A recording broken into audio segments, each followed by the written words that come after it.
A ver, ¿cómo está el audio? Buenas tardes, doctor. Recién se le escucha. Vaya, siempre he tenido un poco de problemas con el audio. Bueno, vuelvo entonces a hacer la introducción. Soy el doctor Sandro Serna, vamos a hacer la clase de cardiomiopatías. En lugar de la clase de enfermedad reumática que le iba a dar el doctor Cortelesi, él va a dar en mi turno, creo que es martes 4 o 11, no sé, ahí va a dar la clase de fiebre reumática. Bueno, como le decía, trabajo en el hospital de Babelatí, en la unidad coronaria. Y ahora, bueno, estamos haciendo más que nada los intermedios porque la unidad coronaria también está activada a raíz de la pandemia, ¿no? Pero ya tenemos el piso nuevamente ya es de cardiológico. Vamos a hablar de cardiopatías entonces. Ustedes ya tuvieron la semana pasada las clases de insuficiencia cardíaca. Y sabemos que insuficiencia cardíaca es un síndrome. Es un síndrome, un conjunto de síntomas y signos, ¿no? Entonces no llega a ser una nosología, una patología, sino un síndrome. Un síndrome en el cual desembocan la gran mayoría de pacientes con enfermedades cardíacas, enfermedades coronarias, enfermedades del pericardio, cardiopatía que vamos a hacer ahora.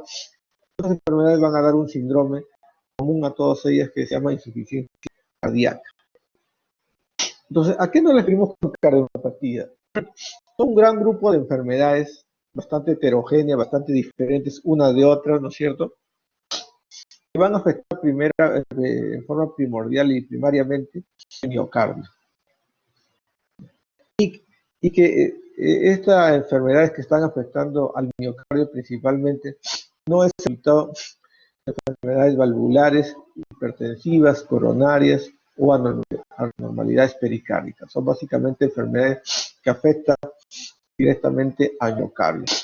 Y no es por hipertensión, no es por una alteración valvular aórtica, mitral, etcétera, o enfermedad de pericardio. Entonces, va a tener una anormalidad estructural y funcional del miocardio. No explicado por condiciones de enfermedad coronaria, de infarto previo o por condiciones de sobrecarga, de precarga o de poscarga. Ya. Usted sabe que cuando hay una enfermedad valvular se va a alterar la precarga, o ya sea el llenado o sea la poscarga. Por ejemplo, una estenosis aórtica, la poscarga está aumentada, la resistencia a la salida de la sangre está aumentada. Eso condiciona una hipertrofia. Esa hipertrofia, bueno, va a llegar a que haya cardiopatía hipertrófica secundaria a la estenosis aórtica. Bueno, esto no queda dentro de las cardiopatías, no puede ser resultado de una enfermedad valvular. Por el contrario, una insuficiencia mitral severa, hay una cardiopatía dilatada, el ventrículo izquierdo bastante dilatado, ¿no? Cavidad izquierda bastante dilatada, secundario a que hay una insuficiencia mitral severa, ¿no? En este caso la precardia es la que está aumentada, ¿no es cierto? Pero no entra dentro de la definición de las cardiomiopatías. ¿Por qué? Porque acá se trata de una alteración valvular, se trata de una alteración de sobrecarga. En este caso, en insuficiencia mitral, sobrecarga del llenado ventricular, o sea, una precarga aumentada. Entonces, ¿queda claro? Ya, aquí llamamos cardiomiopatía, ¿no? ¿Cómo es la clasificación? La más útil es la clasificación funcional. Las cardiomiopatías pueden ser dilatadas, cardiopatía hipertrófica o cardiomiopatías restrictivas. Esto lo vamos a desarrollar en toda la clase y les va a quedar claro de que la diferencia en estas tres tipos de cardiopatía. Cada una de ellas pues tiene toda una serie de enfermedades particulares, ¿no?, que van a causar estas cardiopatías. Otra forma de clasificar es desde el punto de vista a la etiología. Si es una cardiopatía primaria, ¿no?, idiopática, ¿no?, o en todo caso genéticas familiares, ¿no?, o secundarias, generalmente son secundarias a un proceso, una enfermedad sistémica. Por ejemplo, amiloidosis, ¿no? La amiloidosis, que es una enfermedad de depósito de cadenas ligeras, por decir, en varios se deposita en el corazón, produce una cardiopatía, en este caso restrictiva. Esta es una cardiopatía secundaria, ¿no? Porque la amiloidosis es una enfermedad sistémica. La clasificación funcional se basa en esto. Este es el corazón normal, una representación bastante sencilla de lo que es el lado izquierdo del corazón. El ventrículo izquierdo se llena a través de la aurícula izquierda, acá está el músculo papilar, acá vendrían las cuerdas tendíneas, que se unen pues, a los velos mitrales, y el tracto de salida del ventrículo izquierdo con la válvula sigmoidea aórtica, ¿no? Y por acá en la eyección sale la sangre hacia la economía. Un corazón normal, este es el grosor normal del ventrículo izquierdo. Entonces, ¿qué sucede en la cardiomiopatía dilatada? En la cardiomiopatía dilatada vamos a tener una gran dilatación, sobre todo del ventrículo izquierdo, pero también del derecho, ¿no? Donde se pierde la geometría. La geometría normal del ventrículo izquierdo es tipo cono, como un cono más o menos. En cambio, al producirse la cardiomiopatía dilatada, ya sea primaria o secundaria, el corazón pues se dilata y va a adquirir una forma media. Y al alterarse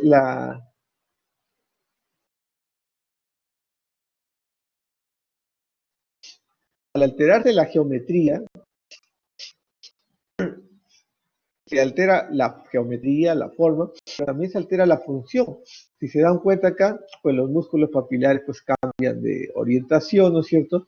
Y entonces va a haber una alteración del aparato subvalvular mitral. Entonces, la gran mayoría de veces las cardiomiopatías dilatadas, ya sean primarias o secundarias, ¿no? Van a producir una insuficiencia mitral. ¿Por qué? Porque ya las cuerdas tendinas no tienen la función adecuada porque ha cambiado la morfología, ¿no es cierto? Además, el anillo mitral se dilata, ¿no? El ventrículo izquierdo está dilatado, entonces hay una insuficiencia mitral. En este caso, una insuficiencia mitral secundaria a la cardiomiopatía dilatada. No estamos hablando del caso de una enfermedad valvular primaria, una fiebre reumática, que produce insuficiencia mitral severa, y eso va a condicionar una cardiopatía dilatada, pero no entra dentro de las cardiopatías porque esta sería una enfermedad valvular. Queda claro entonces. En este contexto de una cardiomiopatía dilatada, donde hay una insuficiencia mitral funcional, porque las cuerdas tendinas están en diferente disposición, también la fracción de eyección está disminuida. Esta es la característica principal de la cardiomiopatía dilatada. Una gran dilatación del ventrículo izquierdo con una disminución de la fracción de eyección. O sea, va a haber una disminución sistólica. ¿Qué ocurre en la cardiopatía hipertrófica? La cardiopatía hipertrófica no debido a una enfermedad valvular aórtica, no, una enfermedad genética, familiar, ¿no? O idiopática. Las paredes del ventrículo izquierdo están bien engrosadas. Puede ser simétrica o asimétrica, puede ser a predominio del cesto interventricular, puede ser hipertrofia apical. Hay distintos tipos de cardiomiopatía hipertrófica. Pero acá la condición es que el ventrículo izquierdo está bastante hipertrófico. A mayor hipertrofia, mayor severidad. Entonces, como yo tengo un ventrículo hipertrófico, pues el llenado de ese ventrículo, ¿no? Va a estar alterado, va a estar disminuido. ¿Por qué? Porque la relajación que se debe dar en la diástole no va a ser la adecuada. Por lo tanto, el llenado ventricular, el llenado de la sangre de aurícula izquierda a ventrículo izquierdo va a estar, ¿qué cosa? Va a estar disminuido. Por lo tanto, la aurícula tiene problemas para vaciarse y la aurícula progresivamente se dilata. Entonces voy a tener un ventrículo izquierdo bien hipertrófico, una aurícula izquierda dilatada. ¿Qué ocurre con la fracción de eyección?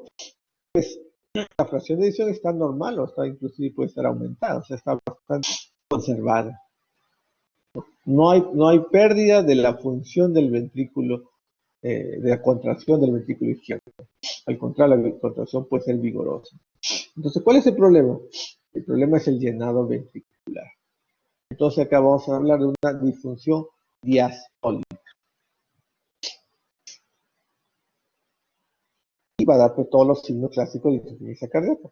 Otro problema que puede dar es que si la hipertrofia hipertrofia del septum es bastante prominente en la parte basal, o sea, en la parte del tracto de salida del ventrículo izquierdo, pues esto va a condicionar una obstrucción, una resistencia a la salida de sangre del ventrículo izquierdo. De por más que yo tenga un corazón que se contrae, acá yo voy a tener ¿qué cosa? Una dificultad para la salida de sangre, ¿no? A través de la válvula aórtica. Que son las cardiopatías hipertróficas con obstrucción del tracto de salida, ¿no? Es importante porque eso va a llevar cierto manejo que debemos tener con estos pacientes y también cierta sintomatología que tienen. El tercer tipo de cardiomiopatías son las cardiomiopatías restrictivas. ¿En qué consiste? Por algún motivo este miocardio generalmente es infiltrado o es llenado de otro tipo de sustancia. Entonces, este puede ser granulomas, miopático como en una sarcoidosis, puede ser amiloide, ¿no? Tejido amiloide como en una amiloidosis, hay varios tipos de amiloidosis. Eso va a condicionar que el corazón esté un poco hipertrófico. El corazón un poco más grueso, las paredes ventriculares son más gruesas que el ventrículo, que con corazón normal. No al grado de la cardiomiopatía hipertrófica, ¿no? Una hipertrofia leve. Puede ser del ventrículo izquierdo, puede ser solo del ventrículo derecho, generalmente es de los dos. Lo más común, pero ¿no? Es lo que veo. Entonces, igual, está infiltrado por un tejido diferente a los miocitos, ¿no? Entonces va a tener dificultades para la distensión, dificultades para la relajación de la diástole. Por lo tanto, el llenado del ventrículo izquierdo va a estar disminuido. Y como en el caso de la cardiopatía hipertrófica, la aurícula izquierda va a aumentar de tamaño. Lo que ocurre en el izquierdo ocurre en el derecho. Entonces yo voy a tener un corazón levemente hipertrófico, disfunción diastólica, la fracción de eyección inicialmente es conservada, pero después va a bajar la fracción de eyección. ¿Por qué? Porque ya los miocitos son reemplazados por este tejido que no es contraste. Amiloides, granulomas, glucógeno, depósitos de hierro como hemocromatosis, etcétera, etcétera. Entonces, inicialmente la fracción de eyección está conservada, pero después la fracción de eyección disminuye, ¿no? Pero la alteración primaria inicial es disfunción diastólica. Muy bien. Entonces, esto es lo que vamos a desarrollar durante toda la clase. Vamos avanzando. Esta es la clasificación según la etiología. Como les digo, puede ser primaria y puede ser idiopática, familiar, ¿no? DRH dilatar, restrictiva e hipertrófica. Bueno, entonces, las tres cardiomiopatías pueden ser idiopática, puede ser familiar. Hay una enfermedad endomiocárdica eosinófila, hay una fibrosis endomiocárdica, ¿no? Estos dan generalmente cardiomiopatías restrictivas. Entonces, estos son enfermedades primariamente del ventrículo. Las cardiopatías secundarias pueden ser de un montón de clases. Si ustedes han visto clases de insuficiencia cardíaca, pues les han dicho que puede ser causa infecciosa, metabólica, enfermedad del tejido conectivo, por toxicidad por drogas, quimioterapia, alcohol, radioterapia, ¿no? Entonces, acá tenemos, ¿no? Enfermedades cardiopatía secundaria a infección, secundaria a una miocarditis. Generalmente las miocarditis son virales, pero también hay bacterianas, hay de hongos, el tripanosoma también produce un tipo de cardiopatía, ¿no es cierto? La enfermedad de Chagas, ¿no? Croquetas, riquezas, enfermedades metabólicas, no todas las miocarditis normalmente van a dar un tipo de cardiopatía dilatada. Enfermedades metabólicas, ya vamos a ver algunas, son dilatadas. Hay enfermedades de almacenamiento, esas pueden dar cardiopatía dilatada o restrictivas, ¿no? Hematopoiesis, acúmulo de mucopolisacáridos, acúmulo de de glicógeno, ¿no? Alteraciones nutricionales como beriberi, etcétera, ¿no es cierto? Pueden cardiopatía, lupus, artritis reumatoide, esclerodermia, no puede dar cardiopatía dilatada, la esclerodermia puede dar también cardiopatía restrictiva, ¿no? Enfermedades infiltrativas tipo amiloidosis, sarcoidosis o infiltración maligna, ¿no? Pueden dar generalmente cardiopatía restrictiva, pero a la larga también puede ser dilatada, ¿no? Enfermedades neuromusculares, distrofia musculares, las atasias de Frederick, puede dar ¿qué cosa? Cardiopatía dilatada. Y a lo que ya dijimos, pues, por toxicidad de alcohol, radiación, quimioterapia, cardiopatía. Hay una enfermedad, cardiopatía periparto, es un tipo de cardiopatía dilatada, y enfermedad de Takotsubo, también un tipo de cardiopatía dilatada. Muy bien.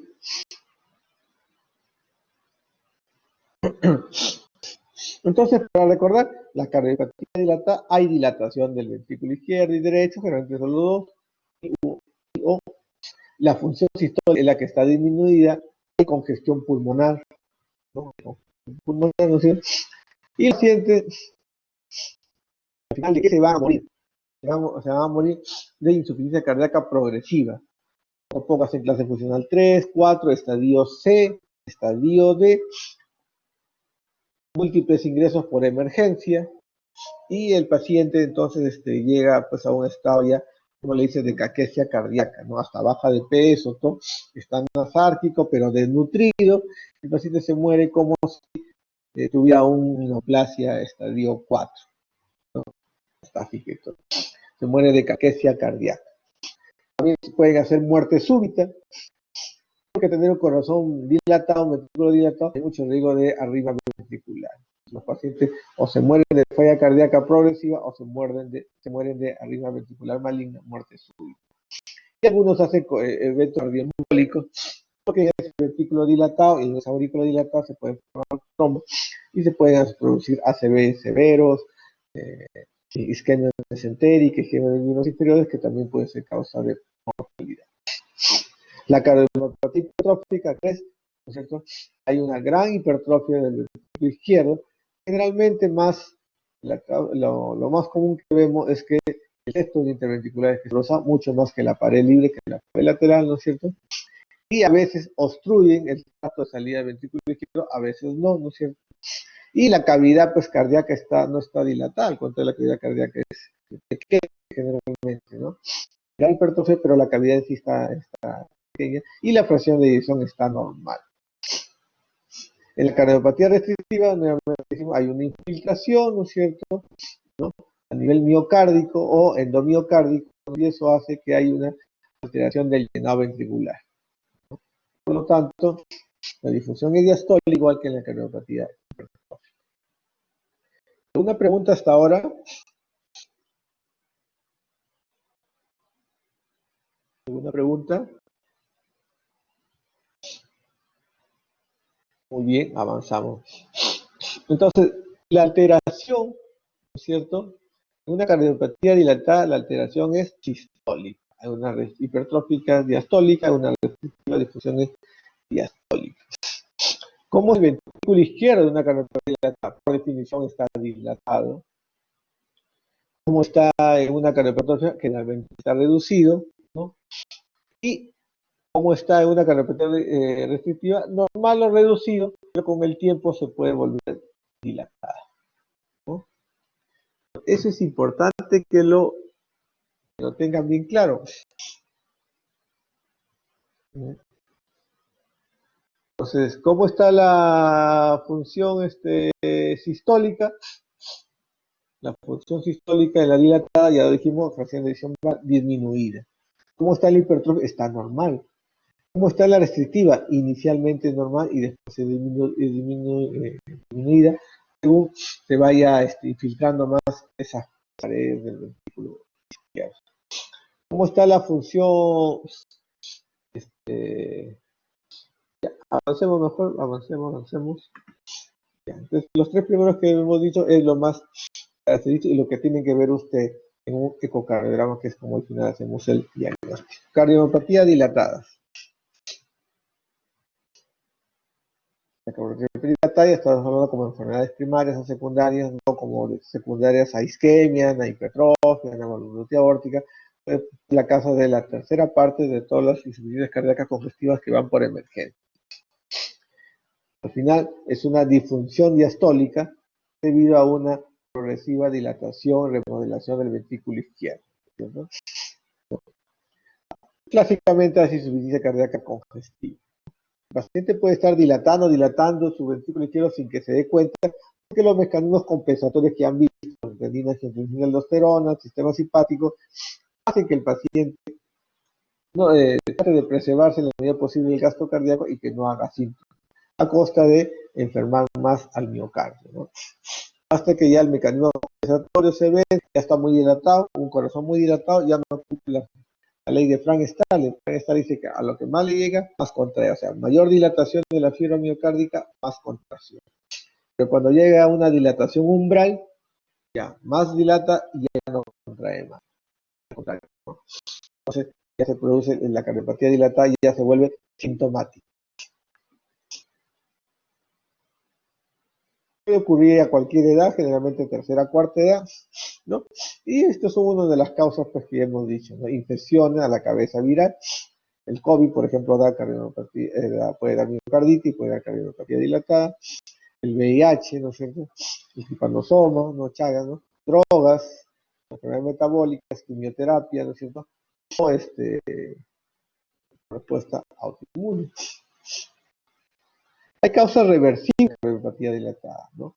Es cuando es por consumo de alcohol, algunas drogas, cardiopatía periparto, hipertiroidismo y las cardiopatías dilatadas secundarias a taquicardias crónicas, generalmente supraventriculares incontroladas. El paciente que sufre de taquiarritmia, ¿no? Generalmente supraventricular, progresivamente va a tener una dilatación del ventrículo izquierdo y cardiopatía dilatada.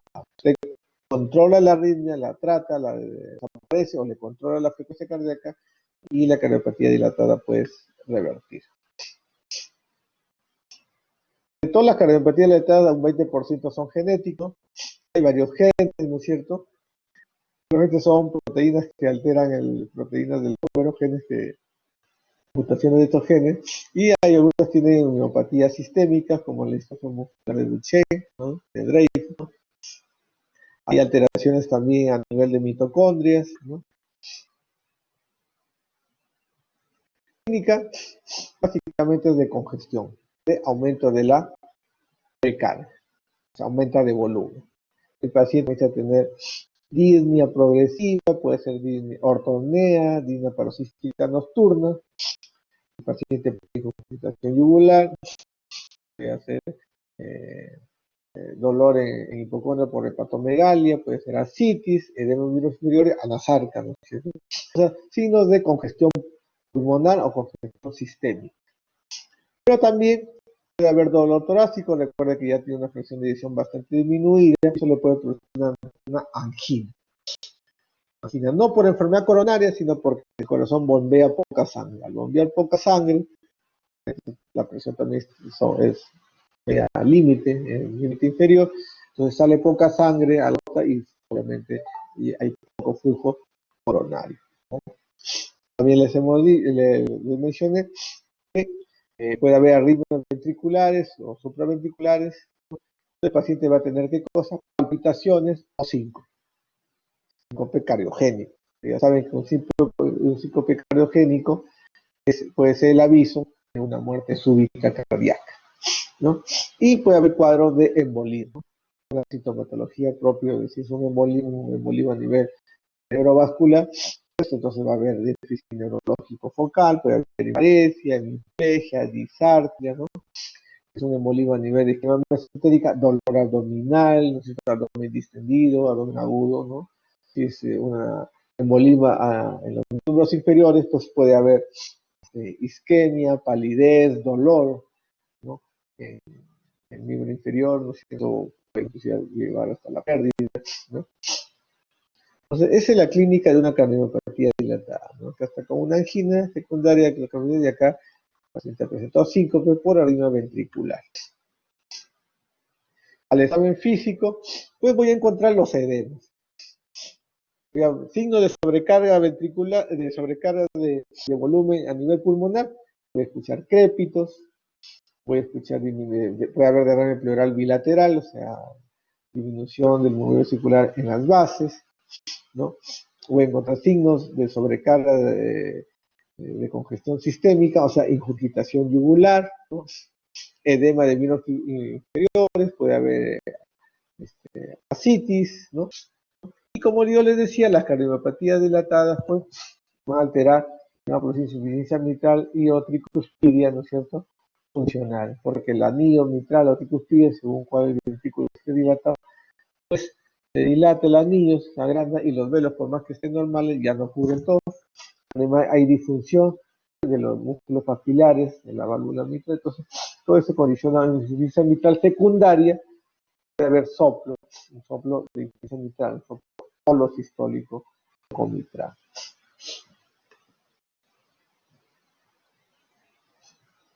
Entonces tenemos que hacer una buena anestesia, un buen examen físico y vamos a pedir pues qué cosa, el electrocardiograma, radiografía y ecocardiografía.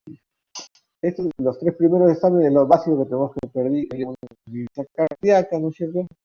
Y de repente, si queremos ver si hay signos de miocarditis, ¿no? Se trata de algunas otras enfermedades como displasia primogénica, ventrículo derecho, etcétera, podemos pedir una resonancia magnética nuclear. A veces hacemos un cateterismo para ver las coronarias, para descartar que no haya una enfermedad coronaria ahí de fondo. Y a veces tenemos que hacer biopsia miocárdica, ¿no es cierto? El test sirve para ver la densidad de arritmia haciendo el paciente. Acá ve una placa, ¿no es cierto? Y en la placa, bueno, ¿qué es lo que se está viendo? Una gran cardiomegalia, ¿no? Y signos de congestión pulmonar, ¿no? Una gran cardiomegalia, ¿no? Ventrículo izquierdo bien dilatado, inclusive acá hay la doble silueta, aurícula derecha, aurícula izquierda, ¿no es cierto? Acá en esta resonancia, ¿no es cierto? Lo que se está, el principio es un real tardío. Vamos a explicar algo en el curso de imágenes de resonancia, algo sobre resonancia, ¿no es cierto? Y ya se está utilizando bastante en nuestro país, ¿no? Resonancia magnética para el corazón. Y vamos a ver en el electrocardiograma. Bueno, como vamos a tener una cardiopatía dilatada, un ventrículo izquierdo bien dilatado, muchas veces vamos a encontrar, en este caso, un QRS ancho.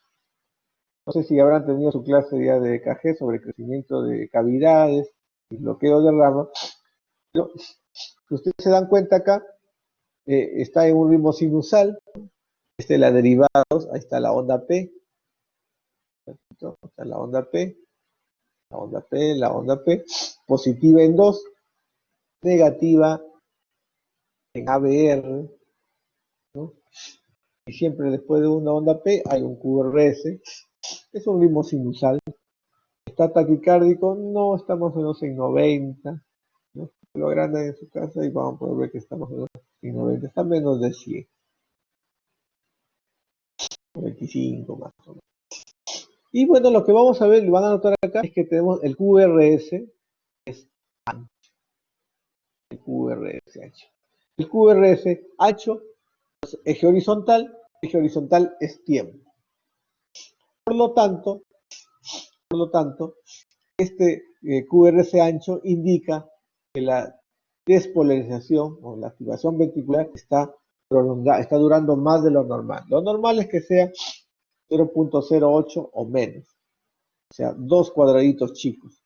Cuando ya tiene 3 cuadrados chicos o más, estamos hablando que esto es una cardiopatía, que esto es una activación ventricular prolongada en el tiempo, que demora mucho.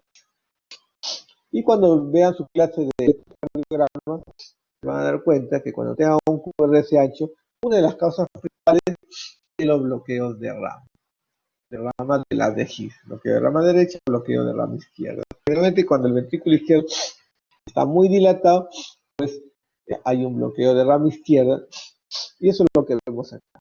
Tenemos un QRS ancho, ¿no? Un QRS ancho, ¿no? Y si se dan cuenta, en 1 es esta. En ABL es esto, ¿no es cierto? Este es ABL.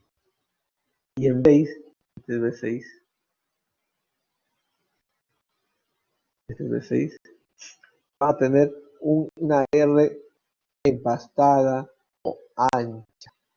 Empastada significa que no termina en punta, sino que hay empastamiento en la punta. O tiene un doble pico, como un sombrerito de 2 picos, ¿no? Acá también se ve una RH empastada. Y cuando vean usted eso en 1, en ABL, en B5, que no se ve, y en B6, ¿no? Que son derivadas que ven en el lado izquierdo, estamos hablando que este tiene un bloqueo completo de rama izquierda de la DG. Muy bien, entonces, ¿qué vemos con mucha frecuencia en las cardiopatía dilatadas? Bloqueo de rama izquierda de la DG.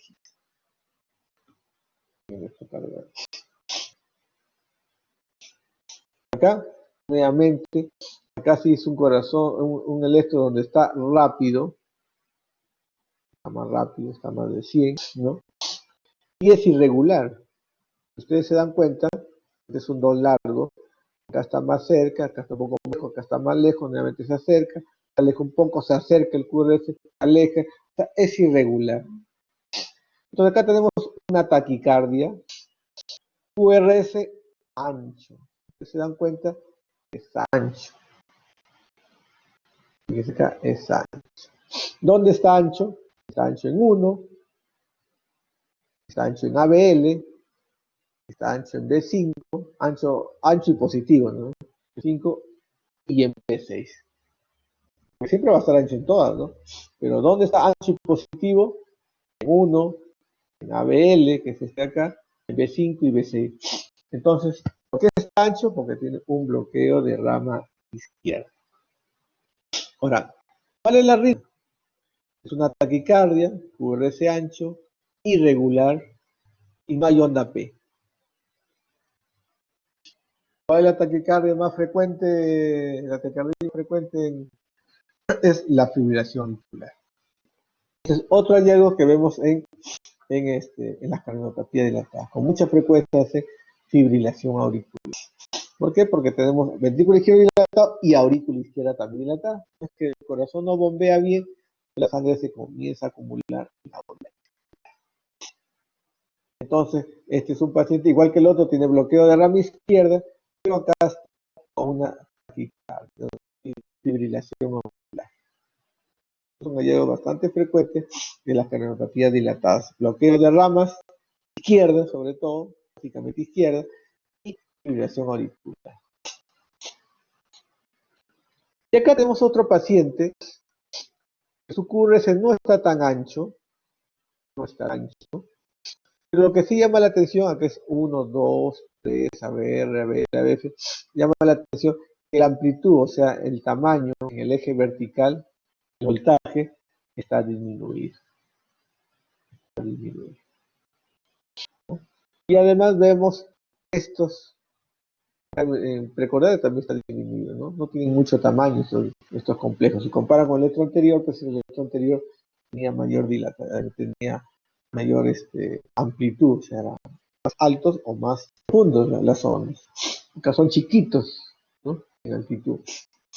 Y tenemos este latido que se acerca, que se aproxima, que está antes del que debería venir el espacio normal, este debe ser la frecuencia, el otro latido debería haber caído acá, pero aparece antes, se llama, cuando aparece antes se llama estracismo. Y como es ancha, diferente a los anteriores, estamos hablando de una extrasístole ventricular. Hay una extrasístole ventricular y acá hay otra extrasístole ventricular, pero de otra forma. Pero igual esta es ancha y diferente a la otra. Este es otro tipo de electrocardiograma que podemos ver en una cardiopatía dilatada. Complejos QRF de bajo voltaje y extrasístoles ventriculares arriba ventriculares. ¿Por qué los complejos QRS, si el corazón está dilatado, por qué los complejos QR están de bajo voltaje porque al formarse la forma de una esfera, al perder su forma cónica, el ventrículo izquierdo y volverse una esfera, las fuerzas eléctricas se ponen de forma a los radios en una esfera, ¿no? Acordémonos de geometría. Si ustedes recuerdan el radio, pues la fuerza eléctrica iría desde el centro del ventrículo izquierdo hacia las paredes. Pero si es cónico, sí hay una resultante, pero si es esférico, casi todas las fuerzas eléctricas se van a anular y va a quedar en promedio un vector eléctrico bastante pequeño. ¿Por qué es eso? Porque el corazón adquiere por remodelación una forma esférica. Entonces, ¿qué vemos en la radiografía en una cardiopatía dilatada? Bloqueo de rama izquierda, con complejos QRS de bajo voltaje y arritmias ventriculares. ¿Qué vemos en el ecocardiograma? Voy a tener el ecocardiograma por acá, a ver. Bueno, pues no sé bien. Pero, ¿qué vemos en el ecocardiograma? En el ecocardiograma lo que vamos a ver es un gran crecimiento del ventrículo izquierdo. Igual el ventrículo derecho también, y la aurícula izquierda también está dilatada, ¿no? Y cuando veamos el movimiento, las paredes del ventrículo izquierdo se van a contraer débilmente. Entonces, eso es lo que vamos a ver en el ecocardiograma. Disfunción sistólica severa y gran dilatación de las cavidades. ¿Cuál es el tratamiento? El tratamiento es lo convencional para una falla cardíaca. Ustedes, como insuficiencia cardíaca congestiva la semana pasada como síndrome, han visto tratamiento. Prácticamente los tratamientos que se ven ahí son para falla cardíaca con fracción de eyección reducida. Recuerden que la insuficiencia cardíaca se clasifica según los europeos: fracción de eyección reducida, fracción de eyección levemente reducida y fracción de eyección preservada, ¿no? En este caso, la cardiopatía dilatada falla cardíaca con fracción de eyección reducida, ¿no? Y todo el tratamiento que ya sabemos, los YECA, los ARA2, por ejemplo, la digoxina, espironolactona en estadio más severo, todo eso lo utilizamos. Algo importante es antiarrítmicos, ¿no? Normalmente ya estamos dando los betabloqueadores a estos pacientes con insuficiencia cardíaca con eyección reducida, y a veces tenemos que agregarle amiodarona. También, pues, estos pacientes por la fibrilación auricular o por tener la cavidad dilatada, vamos a tener que anticoagular. Y cuando ya son estadio D, ya son ya casi terminales, nosotros podemos hacer terapia de resincronización, es colocar un marcapaso, ¿no?, con cables eléctricos en el lado izquierdo y en el lado derecho, para hacer de que los dos ventrículos se contraigan al mismo tiempo. Recuerde que al tener un bloqueo de rama derecha y de rama izquierda y hacer que un lado se contraiga más que el otro, esa es una asincronía, eso altera la función sistólica, ¿no? Entonces, con este marcapaso trato de mejorar algo esa función sistólica. A veces hay necesidad de colocar un DAI, un desfibrilador ambulatorio, que es un tipo de marcapaso que donde se hace arritmia ventricular maligna y está en riesgo de muerte súbita, el marcapaso le dispara, es decir, ¿no?, le hace un shock eléctrico a nivel del endocardio, ¿no?, del endocardio, ¿no? Y entonces lo salva al paciente de muerte súbita. Y al final, según cuál sea la etiología de la cardiopatía dilatada, algunos pacientes tienen que ir a trasplante cardíaco. Algo muy importante es que todas las drogas que han causado la disfunción de la cardiopatía dilatada o que empeore la función cardíaca, pues tiene que ser suspendido, ¿no? Que si tomaba estos tipos de quimioterápicos por cáncer, pues tendrán que darle otro tipo de quimioterápicos que no sean depresores ni produzcan cardiopatía dilatada. Si tomaba alcohol tendrá que suspender alcohol, ¿no es cierto? Si tomaba AINES también hay que suspender AINES, etcétera, etcétera, ¿no? A pesar de eso, el pronóstico es malo, pues, ¿no? Desde que el promedio de sobrevida de todos estos pacientes que ya cuando desarrollaron síntomas es de 4 años. ¿De qué se muere? De falla cardíaca progresiva, como ya le dije, se hace caquesia cardíaca y se muere, van apagando de a poco, en semanas, en meses, muere. O la otro tipo de muerte es muerte súbita, problemas ventriculares. El paciente puede estar con una buena clase funcional, el tratamiento le está más o menos haciendo bien, camina bien, hace actividad física, pero le da una arritmia ventricular y se muere. O un embolismo, ya sea cerebral, abdominal, miembros inferiores. Muy bien. ¿Alguna pregunta sobre la cardiomiopatía dilatada? Hemos hablado la parte general y rápidamente vamos a hablar de algunos casos particulares.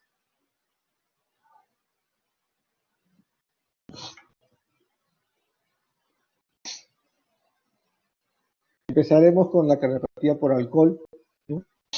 Básicamente hay dos tipos de cardiopatía por alcohol.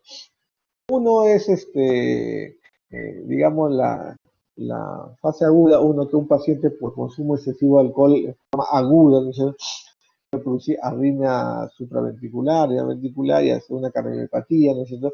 Y el otro caso es el paciente que ya es un consumidor, pues, ya crónico, ¿no es cierto?, alcoholismo crónico, grandes cantidades, por mucho tiempo, ¿no es cierto? Y eso pues produce ya la remodelación y la alteración del cardio, ¿no es cierto? En ambos casos el tratamiento tiene que ser inicialmente dejar, suspender pues obviamente el consumo de alcohol, ¿no es cierto? ¿No? Porque si no, el pronóstico es malo, ¿no? 3 años de sobrevivencia.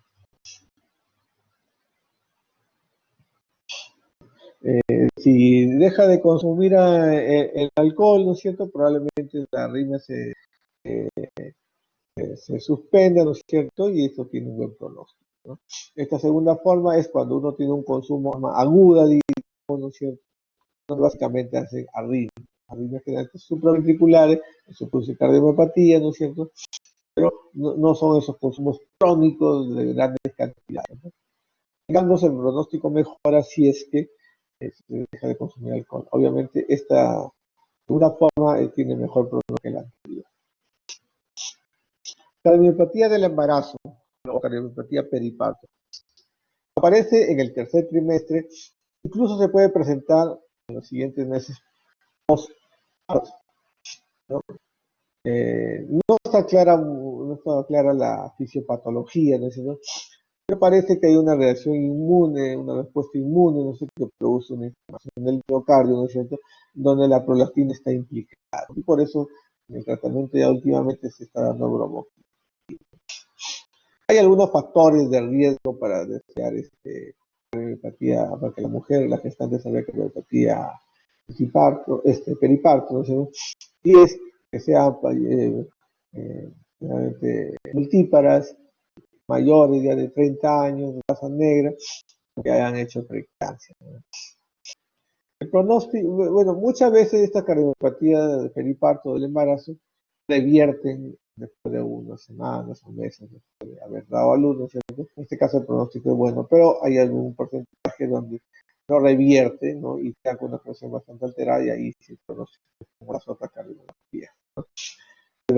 A la mujer se le recomienda que si ya hizo un episodio de cardiopatía dilatada periparto, no vuelva a quedar embarazada en el lo posible. El diagnóstico tiene que ser de exclusión, hay que descartar otras causas de insuficiencia cardíaca o insuficiencia respiratoria, ¿no es cierto? A veces hay tromboembolismo pulmonar, a veces hay neumonía, a veces hay preeclampsia.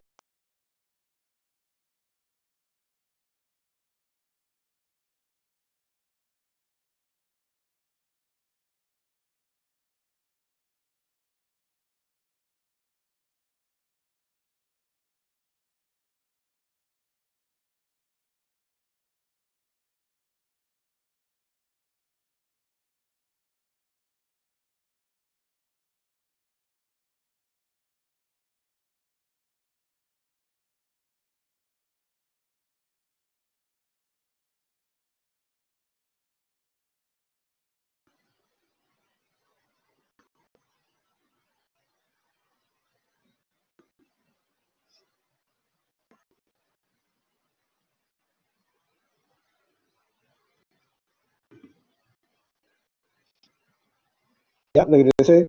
¿Escuchan? Sí, doctor, lo escuchamos. Claro, se fue la señal, pues, así ocurre. Muy bien. Entonces, como le decía, pues tenemos que descartar causas de insuficiencia respiratoria y insuficiencia cardíaca, ¿no es cierto? Y bueno, pues acá lo que yo le mencionaba, ¿quiénes tienen más riesgo de hacer cardiopatía periparto? está más añosita, son más de 30 años, tampoco es muy añosa, pero para la gestación, pues estamos hablando. Frecuenten raza negra, ¿no? Afrodescendientes, ¿no? Cuando hay alteración de hipertensión, o sea, preeclampsia, hipertensión ya previa al embarazo, ¿no es cierto? Entonces, todo esto está relacionado con mayor incidencia de cardiopatía de periparto y mayor severidad, ¿no? Muy bien, entonces, por ejemplo, este es un cuadro totalmente referencial para que vean cómo yo debo diferenciar la cardiopatía de periparto de una disfunción diastólica por preeclampsia o eclampsia, ¿no? Donde por la sobrecarga, la postcarga aumentada, que es la hipertensión no controlada, pues por una disfunción diastólica. En cambio, la cardiopatía de periparto, la disfunción es sistólica, ¿no es cierto? Y bueno, pues la preeclampsia severa, pues tiene toda una serie de alteraciones. Esa eclampsia ya tiene convulsiones, puede ser síndrome de Hell, puede ser renal, ¿no es cierto? Cosas que no se, hay proteinuria, no sé, cosas que no se ven en una cardiopatía periparto. Al final, yo ya más o menos sospecho, ¿no es cierto?, de que hay una cardiopatía periparto dilatada, ¿no es cierto?, y le hago un ecocardiograma para ya precisar el diagnóstico. El tratamiento, básicamente, lo de siempre, beta bloqueadores, YECA o ARA2, ¿no es cierto?, ¿no? Diuréticos cuando hay sobrecarga, ¿no es cierto? Y bueno, acá está la recomendación de hasta cuánto tiempo puedo dar, que a veces doy hasta 6, hasta 12 meses post el evento, ¿no es cierto? Y lo que le decía es que últimamente ya se está dando bromocristina, que es un inhibidor de la producción de prolactina, porque se está cada vez más evidencia de que la prolactina tiene que ver con la fisiopatología de esta enfermedad. Entonces, ¿el manejo cuál es? El manejo es como cuando utiliza cardíaca, más bromocristina, y si el paciente pues está haciendo una dilatación severa o hay fibrilación auricular, ¿no? Probablemente tengamos que anticoagular, ¿no?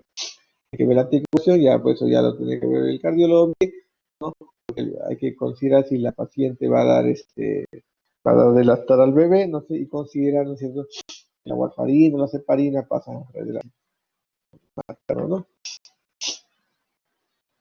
La cardiopatía dilatada asociada a miopatías, a distrofia muscular, por ejemplo, distrofia muscular de Duchenne. Una vez que produce la dilatación, progresa a falla cardíaca severa, ¿cierto? Y hacen muchas veces de muerte súbita. Displasia ritmogénica del ventrículo derecho es una infiltración grasa y fibrosis del ventrículo derecho, mucho menos el ventrículo izquierdo, ¿no es cierto? Es una enfermedad genética, ¿no es cierto? Y el ventrículo derecho pues se dilata y va a haber falla cardíaca del lado principalmente derecho.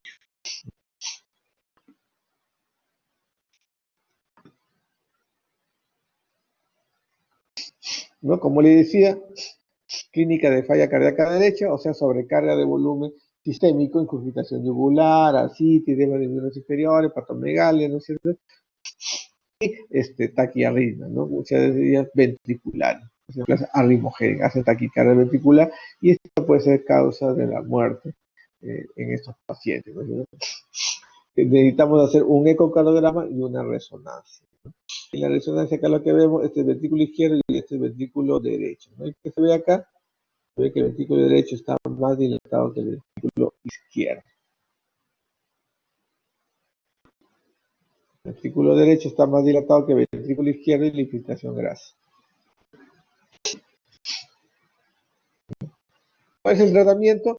Bueno, el tratamiento es manejo de insuficiencia cardíaca, usted ya lo sabe, antiarrítmico, beta-bloqueadores, pero a veces hay que utilizar midazolam, y como hacen mucha arritmia y potencialmente mortal, muchos de estos pacientes van a un desfibrilador automático implantable, ¿no? Y algunos pacientes deben ir a trasplante cardíaco, ¿no?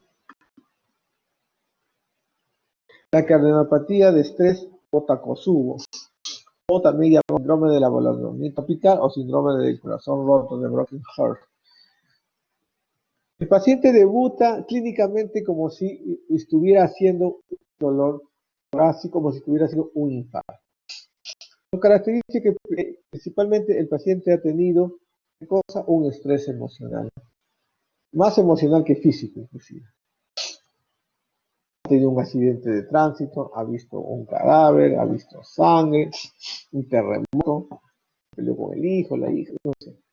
Un estímulo, le roban, le asaltan, y luego de eso se produce el dolor. Es más común en mujeres mayores de 50 años, ¿no es cierto? ¿No? Y la característica que yo debo descartar que no sea un infarto. ¿Por qué se llama Takotsubo? ¿Quién es Takotsubo? Takotsubo no es un médico japonés, un científico japonés, si acaso. Takotsubo es esto. ¿Qué es esto? Esto es esto. Es un dispositivo como una olla, como un diente, ¿no es cierto? Que en la abertura usted le han colocado una soga, ¿no es cierto? Esto se mete al mar y principalmente sirve para cazar pulpos. Los pescadores japoneses, el pulpo entra, el pescado entra, lo que sea, entra a la bolsa y entonces el pescador ahí amarra. ¿Amarra qué? Amarra acá, entonces va a ocurrir esto acá, amarra acá. Entonces vamos a explicar. Un corazón normal, se contrae con todo, ¿no? Pero el corazón con cardiopatía de Takotsubo, ¿no? Se contrae la base, el ventículo izquierdo, algo del medio, pero el ápice, medio y apical no se contrae. Ahora que se produce la sístole, usted va a ver esta imagen. Entonces, se asemeja a la olla, este recipiente que sirve para pescar, en japonés, se llama Takotsubo. Entonces, fíjense, en sístole se contrae la base, pero las paredes medias y apicales no se contrae y se produce entonces el balonamiento apical que se dice. En diástole, diástole, sístole. Pues se llama Takotsubo. Toma la forma de este recipiente cuando se produce la sístole ventricular. Muy bien. Entonces el paciente tiene un gran estrés emocional, pero también puede ser un estrés físico.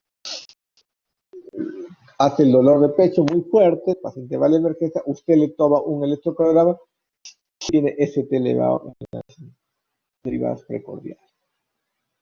Usted dice, uy, este es un ST elevado. Las enzimas van a llegar después de 2 horas, pero está moderadamente elevadas. No tiene infarto, se le llama, ¿no? Y si le hiciera un ecocardiograma, va a ver aquinesia apical, medial, un balonamiento del ápice ventricular. O sea, la punta se pone redondeada, ¿no es cierto? Y la base, pues, es la que se contrae. Usted, pues, que es un síndrome coronario agudo, cree que es un ST eleva, lo manda a cateterismo y las arterias coronarias normales, sin lesiones, sin placas, sin trombo. ¿No? Se hace ventriculografía y se ve el balonamiento. ¿Qué es la ventriculografía? Esto es la ventriculografía, lo que hemos visto acá. Pone una sustancia en contraste y ve pues cómo se contrae el corazón. Esta es la ventriculografía. Tenemos qué cosa, la disquinesia o aquinesia medial apical y el balonamiento, ¿no? De la ápice, de la punta, ¿no? Entonces usted dice, uy, pues la coronaria está normal y sin embargo es un infarto. No es un infarto, es una cardiopatía, o subcardiopatía de estrés, o síndrome de broken heart, corazón roto. ¿Qué vemos básicamente? Básicamente elevación del CT en actividades precordiales. El B1 está normal, no está Takotsubo, pero bueno, B2, B3, B5, B6 está elevado. Es raro que ABL esté elevado, ¿no? Pero básicamente es supra del nivel de las precordiales.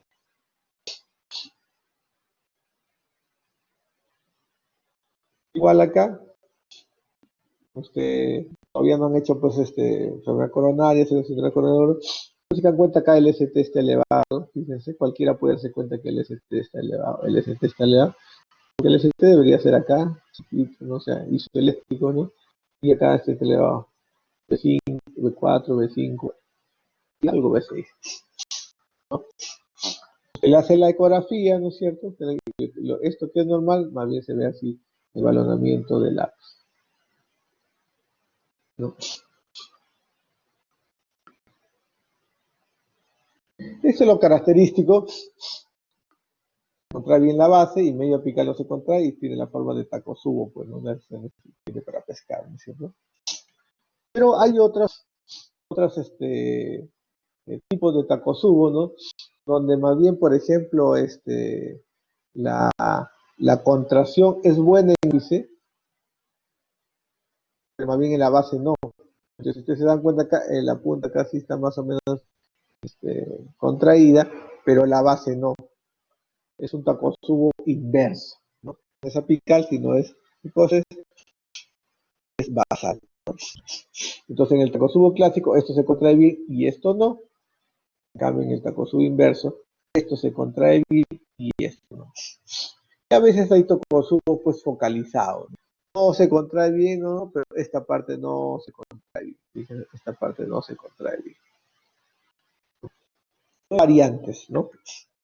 Variantes. Eso ya lo sabíamos. Entonces, ¿cuáles son los criterios diagnósticos? Tengo que ver en el ecocardiograma, pues que haya aquinesia o disquinesia, no hipoquinesia severa, el segmento medio apical. Tengo que ver el balonamiento apical, ¿no? Tengo que ver en el electrocardiograma hay elevación del ST, ¿no?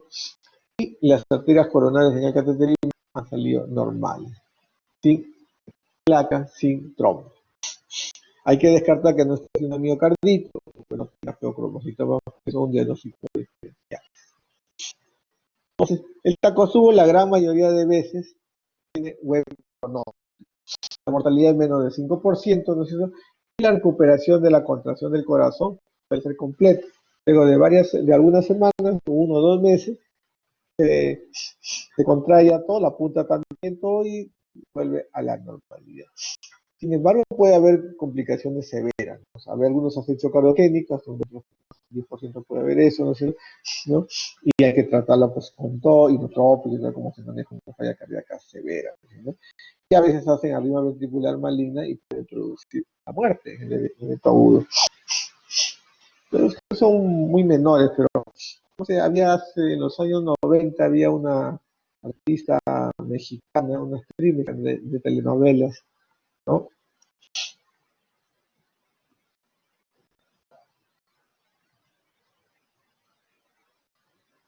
¿Me escuchan? Quiere ir la señal. Hola, ¿me escuchan? Sí, doctor. Doctor, sí, se escucha. ¿Están viendo la pantalla o no? ¿Están viendo la Sí, transparencia? sí se ve. Bueno, acá El ya, mi pronóstico se imagen ve. dice que ya. Bueno, le decía, entonces había una actriz famosa y mexicana, la asaltaron, ¿no? La asaltaron y el producto del asalto, entre comillas, le dio un infarto y se murió casi en ese momento. Un Takotsubo. Ustedes lo quieren googlear, usted busque, creo que es una novela conocida, La pícara soñadora. No me acuerdo, se me ha ido el nombre ahorita de esta actriz mexicana muy conocida, muy conocida, ¿no? Entonces usted busca novela La pícara soñadora y se va a dar cuenta el nombre y se va a ver que ella murió pues de un Takotsubo, ¿no? Que tuvo la mala suerte de que el evento a Hugo le dio la ritmo, ¿no? Entonces ya no recuperó y obviamente no pasó la fase de reversión del cuadro, ¿no? Otra cardiopatía dilatada es la cardiopatía compactada. En la cardiopatía no compactada, lo que vamos a ver es que hay muchas trabéculas. Ustedes recuerdan el ventrículo derecho es más trabeculado que el ventrículo izquierdo, pero cuando el ventrículo izquierdo tiene un montón de trabéculas, dice que este es el miocardio, el endocardio y el miocardio, ¿no es cierto? Hay trabéculas, o sea, estas como salidas y entradas, ¿no es cierto? Eso condiciona una remodelación y una cardiopatía dilatada, ¿no? Cardiopatía no compactada. Hay criterios para eso, no vamos a hablar mucho de eso. Los pacientes se presentan con falla cardíaca, igual puede haber arriba ventriculares y embolismo, ¿no? La mayoría pues se presentan estos cuadros desde joven, desde niño, de adolescente, ¿no es cierto? Poco llegan a la edad adulta, ¿no es cierto? Y en el cardiograma, como hemos visto, se ven las trabéculas, ¿no es cierto? y la resonancia magnética nuclear se ve pues mucho mejores. Bueno, esto es en cuanto a las cardiopatías dilatadas. ¿Alguna pregunta sobre eso? Básicamente, dilatación del ventrículo izquierdo con función de eyección bastante disminuida. Algunas son reversibles, otras no. Otras tienen muy mal pronóstico, como las asociadas a distrofia muscular, las asociadas a miocardio no compacto, etc. Cardiopatías hipertróficas. Bueno, estas la gran mayoría son idiopatías genéticas, no primarias, familiares. Se caracteriza por una buena hipertrofia del ventrículo izquierdo, no está dilatado y no hay, obviamente, hipertensión, estenosis aórtica o otras enfermedades que hipertrofian el ventrículo izquierdo. Si usted tiene una estenosis aórtica severa con cardiopatía hipertrófica relacionada a la estenosis aórtica severa, esto no es cardiopatía hipertrófica como enfermedad primaria, ¿no? Se da una hipertrofia ventricular secundaria a estenosis aórtica. La cardiopatía hipertrófica, ¿no es cierto?, generalmente es asimétrica, la mayoría de veces, lo clásico. El cesto está mucho más engrosado que la pared libre, que la pared anterior, que la pared lateral. Entonces, ¿qué vamos a ver acá? A ver si se dan cuenta en el ecocardiograma, de repente acá se ve mejor. Esta es la aurícula izquierda, esta es la aorta, y este es el ventrículo izquierdo. La sangre va de la aurícula izquierda, la válvula mitral se abre en diástole, entra al ventrículo izquierdo, y si se dan cuenta, esta es la pared del ventrículo izquierdo, la pared posterior, y esta es la pared, el cestum interventricular, porque acá está el ventrículo derecho. Y si se dan cuenta, es una tremenda hipertrofia del cestum interventricular. Comparada con la pared posterior, pues es mucho más nefropatía hipertrófica. Entonces en diástole, esto está en diástole. ¿Cómo sé que está en diástole? Porque la válvula mitral está abierta en diástole. ¿Qué ocurre en sístole? En sístole ya sabemos que el corazón, el de contrae, la válvula mitral está cerrada, ¿no es cierto? Y las paredes se acercan, pues, porque es una contracción. El septo interventricular obviamente engruesa más, la pared posterior también engruesa más, eso es lo que ocurre en sístole normalmente, pero obviamente hay una gran desproporción entre la hipertrofia del septo interventricular y la hipertrofia de la pared posterior. Y si se dan cuenta, al ser una hipertrofia del septo ventricular de la parte basal, ¿no?, al contraerse el ventrículo izquierdo, la sangre debe salir del ventrículo izquierdo a la aorta. Pero esta misma contracción, debido a que está tan grueso en la parte basal, va a ¿qué cosas? Va a obstruir o a dificultar la salida de la sangre. Hay una obstrucción del tracto de salida del ventrículo izquierdo. ¿Ya? Esa obstrucción del tracto de salida del ventrículo izquierdo va a condicionar varios síntomas, ¿no? Más falla cardíaca y más eventos de síncope, de muerte súbita. Porque en este caso síncope cardiogénico no por arritmia, sino síncope cardíaco por una obstrucción mecánica, ¿no? Entonces, no me conviene que este corazón se traiga bien. Por eso ya vamos a ver que el tratamiento es beta bloqueadores. El beta bloqueador va a hacer que el corazón se contraiga más lento, se contraiga menos fuerte. Igual que damos beta bloqueadores en la disección de aorta, damos beta bloqueadores en la cardiopatía hipertrófica, sobre todo cuando tiene obstrucción del tracto de salida del ventrículo izquierdo. Muy bien, entonces quedó claro, con eso vamos a aplicar toda la clínica, ¿no? Algunas cardiopatías hipertróficas son simétricas, igual es el grosor en la pared anterior, lateral en el cesto, y algunas cardiopatías son de lápiz. Como ya les dije, puede haber obstrucción del tracto de salida en reposo o al ejercicio, lo que más vemos, ¿no? Y la difusión es diastólica, no es sistólica. Al ser una cardiopatía, perdón, una enfermedad genética, pues hay toda una desorganización de los miocitos, ¿no es cierto?, de la miofibrina, ¿no es cierto? Eso va a condicionar, ¿qué cosa? Va a condicionar arritmias ventriculares, supraventriculares y ventriculares, ¿no? Y las arterias coronarias también se van a engrosar, ¿no es cierto? Vamos a ver eso porque también estos pacientes tienen angina. Hay una serie de 400 mutaciones, varios genes, algunos ya hacen, para cardiopatía hipertrófica hacemos estudios genéticos, son estudios que se mandan muchas veces a España, a Chile creo también, ¿no? ¿Por qué? Porque algunas mutaciones, algunos genes son de peor pronóstico. Entonces uno dice, le puede decir al paciente, ¿no es cierto? Sabe que la cardiopatía hipertrófica es de mejor o de peor pronóstico, le va a servir también para lo que son sus hijos, ¿no es cierto? O sea, familiares, para sus hermanos, ¿no es cierto? Para que ellos también se hagan un seguimiento.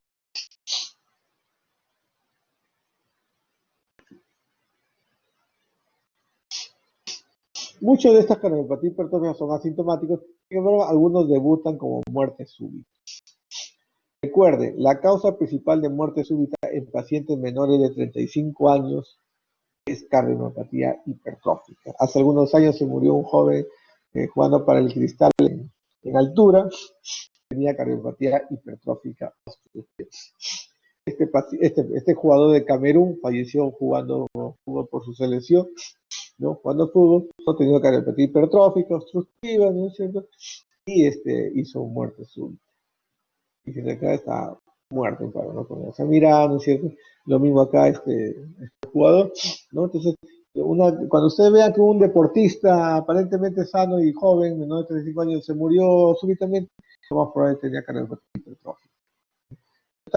Ya hace tiempo ya todos los deportistas de competición están obligados a hacerse un ecocardiograma. Entonces, están en el Club Alianza Lima, Universitario, si juegan tenis en el lago tenis, etcétera, etcétera, deben hacerse una cardiograma, ¿no? Porque es una causa de muerte. Y esta imagen, ¿pero quién es este pata? ¿Alguien lo reconoce o no?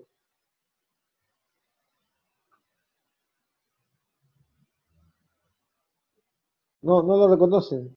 ¿Nadie lo reconoce? ¿El delegado lo reconoce o no?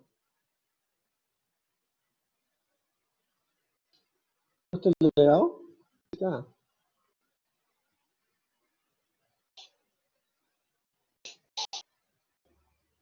Sí, en el chat se anima, sí. Iniesta, Andrés Iniesta. No se picones los del Real Madrid ni se alegren los culés, por favor. Solamente lo pongo cuando. Y esto pues podría ser nuestro Paolo Guerrero, ¿no? Paolo Guerrero nos llevó al Mundial, ¿no? La tocó, es más célebre, ¿no es cierto? Y Iniesta pues se metió el gol más importante en la historia de una nación, ¿no? O sea, podremos recordar a muchas personas todo, pero todas las generaciones futuras de por vida van a recordar el gol del único mundial que ganó España y que probablemente gane España, ¿no es cierto? Lo marcó este jugador, el cerebro Iniesta, ¿no? El que le dio tantos pases a Messi, ¿no? Y al revés también, ¿no? El mejor equipo que yo he visto en mi vida, ¿no? Pues bueno, yo no he visto, pues, el Milan vi algo, pues, el Santos no lo vi, ¿no es cierto? ¿No? Y el mejor equipo que he visto en mi vida, pues, de grandes equipos que he visto, pues, es este. Claro, ahora el Bayern bien, ¿no? El Liverpool juega bien, ¿no? Pero de ese tipo, pues, eh, el Barcelona de esa época puede ser irrepetible, nunca más lo va a hacer en ningún otro lado porque no lo va a tener, no lo tiene a este, no lo tiene al otro, no lo tuvo al otro. Entonces es algo irrepetible, ¿no? Ese equipo es irrepetible, nunca más existirá, ¿no? No se puede repetir eso, ¿no? Eso es como algunos literatos que hacen una literatura que no se puede repetir, ¿no? Gabriel García Márquez no pudo ser repetido. Intentaron todo, pero ahí nomás quedó, el molde quedó ahí. Bueno, cuando él tenía confianza de que iba a meter un gol probablemente, ¿no? Entonces debajo de su polera, de su polera, se colocó una dedicatoria, ¿no? No me acuerdo cómo se llama, de acá no lo leo porque no tenía, pero un amigo que era jugador de la selección española, no era de los principales, había estado en algunas convocatorias, falleció de muerte súbita en su departamento, en una concentración, ¿no? Y le dedicó el gol a él, lo dedicó a su madre, a sus hijos, no se lo dedicó a su había muerto de cardiopatía muerte súbita por cardiopatía obstructiva. Muy bien. Entonces, asintomáticos o debutan con muerte súbita. Otro grupo, pues, hacen disnea, básicamente, hacen disnea, ¿no? O sea, signos de falla cardíaca, ¿no? Y algunos hacen angina, algunos hacen síncope, ¿no es cierto? Cuando tiene obstrucción del tracto de salida del ventrículo izquierdo. La angina Es debido a, básicamente a que hay hipertrofia, que las arterias coronarias son insuficientes para irrigar. Este es un caso de angina secundaria a un aumento de la demanda de oxígeno. Hay tanta hipertrofia, las coronarias son normales, pero no se dan abasto. ¿Para qué? Para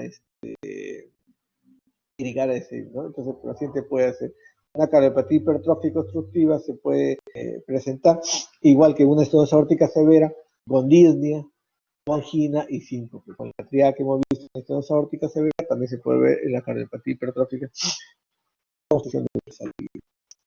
Muy bien, entonces, importante, es una de las enfermedades genéticas más frecuentes y la causa principal de muerte súbita en menores de 5 años. En el examen físico, uno puede encontrar un doble impulso apical, puede haber un soplo mesosistólico, ¿no es cierto? Porque puede que hay una resistencia a la salida de sangre por el tracto de salida, ¿no? También puede haber insuficiencia mitral, que hay un fenómeno donde la hipertrofia puede producir alteración funcional de la válvula mitral y producirse la insuficiencia mitral. En el EKG que vamos a ver hipertrofia ventricular, puede haber arriba supraventricular, muchas veces hacen fibrilación auricular, y también arriba ventriculares y algunos pacientes hacen taquicardia ventricular, fibrilación ventricular. El Holter no debe servir para detectar las arritmias. La radiografía torácica generalmente es normal, o a veces hay un leve incremento del borde izquierdo inferior, o sea, la punta está levemente desplazada, porque en estos casos la hipertrofia generalmente la hipertrofia es concéntrica, el crecimiento es hacia adentro, no hay la cavidad más bien es pequeña, con gran grosor, no es como una cardiopatía del ataque, una radiografía de tórax bastante. El diagnóstico básicamente es por ecocardiografía, ¿no es cierto? ¿Dónde va con lo que ya hemos visto, ¿no es cierto? En el electrocardiograma hay toda una serie de alteraciones, ¿no es cierto? Lo que más vamos a ver es alteración del ¿cómo se llama? Del voltaje, o sea, una hipertrofia ventricular izquierda, ¿no es cierto? Tenemos el isóculo positivo, ya van a ver eso. Puede haber bloqueos auriculos ventriculares, puede haber alteraciones del ST y puede haber ondas Q que no se ven normalmente. Fíjense acá, tengo un ventrículo hipertrófico, ¿no? Izquierdo, porque cuando tengo una R muy alta en B5, B6, más de 5 cuadrados grandes, acá hay 1, 2, 3, 4, 5 y un poquito más, ¿no? Es una S más o menos a ver, acá hay casi 1, 2, 3, casi 4, a 20 milímetros, y acá hay más de 28, estamos hablando más o menos como 58 milímetros. El protocolo es coger la S más profunda de B1, B2 a la R más alta de B5 y B6. Si eso suma más de 35 o más de 45 varones, dice que tiene hipertrofia ventricular izquierda. Eso es lo que tiene. Aparte de alteraciones del ST, el ST está un poco hacia abajo, comparando esta isoeléctrica, y ondas T negativas, ¿no? ¿Esto qué? ¿Producto de qué? De la hipertrofia ventricular. Entonces, hay criterios de alto voltaje, R altas o S profundas, ¿no? También se puede ver en derivada 1, en ABL, o sea, en las derivadas izquierdas, ¿no? Y alteraciones del ST hacia abajo, o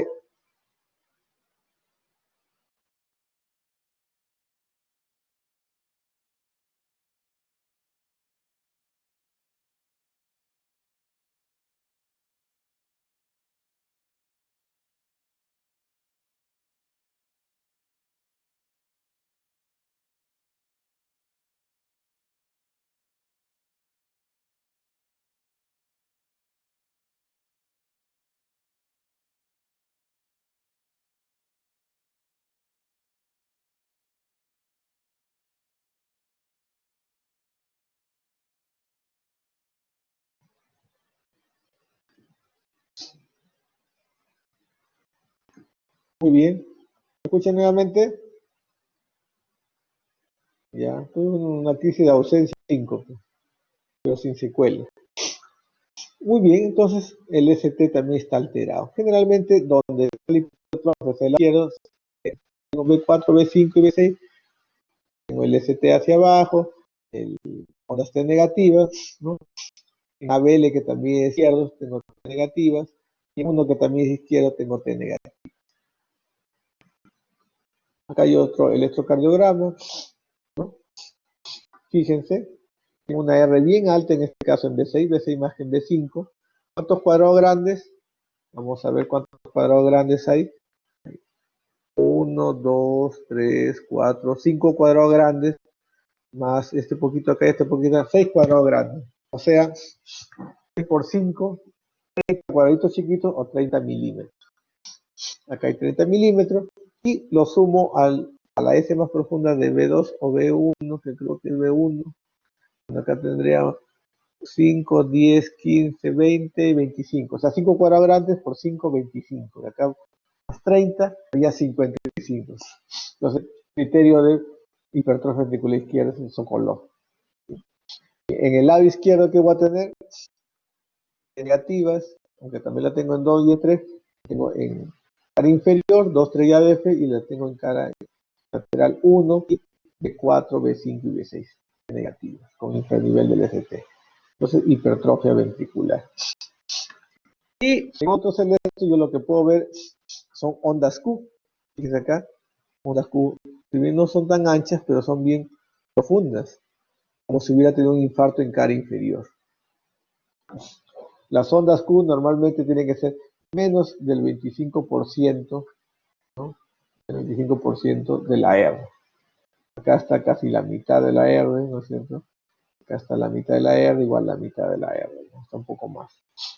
Entonces, puede tener una persona normalmente de onda Q, sí, pero tiene que ser menos del 25% de la R. Esa deriva, es una onda Q patológica, ¿no? ¿Por qué? Porque tiene cardiomiopatía hipertrófica. Muy bien, eso es lo que vemos en el electrocardiograma. En la ecografía ya hemos visto que hay una hipertrofia, ¿no? Ya sabemos, puede ser solamente del cesto, puede ser de todas las paredes, puede ser solamente del ápice, no sé, de la punta. La cavidad está normal o a veces es un poco pequeña, ¿no es cierto? Y yo puedo ver en el ecocardiograma que hay obstrucción del tracto de salida del ventrículo izquierdo.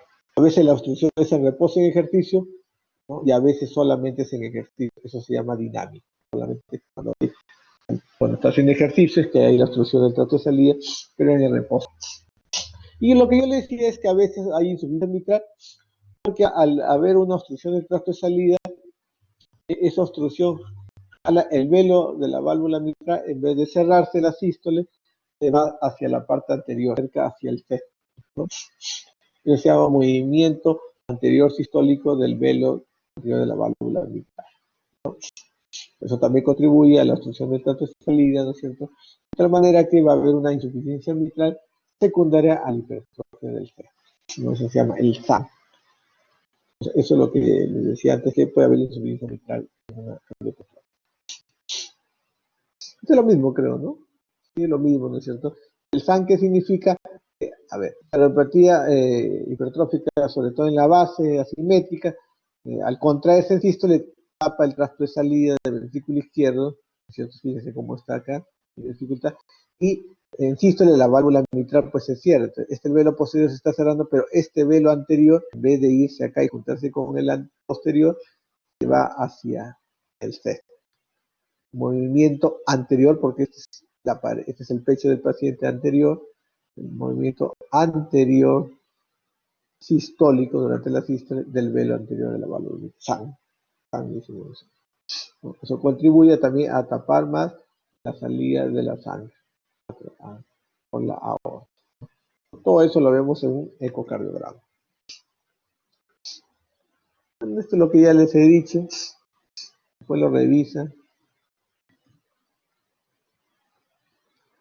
Ya, entonces, en pacientes, ¿qué pacientes deberían ir a cateterismo cardíaco? No todas las cardiopatías hipertróficas van a cateterismo, pero si el paciente ya ha tenido una arritmia severa o un paro cardíaco que ha sido resucitado, sobreviviente de un paro cardíaco, ¿no? O si tiene angina, hay que hacer un cateterismo para ver cómo están sus arterias coronarias, ¿no?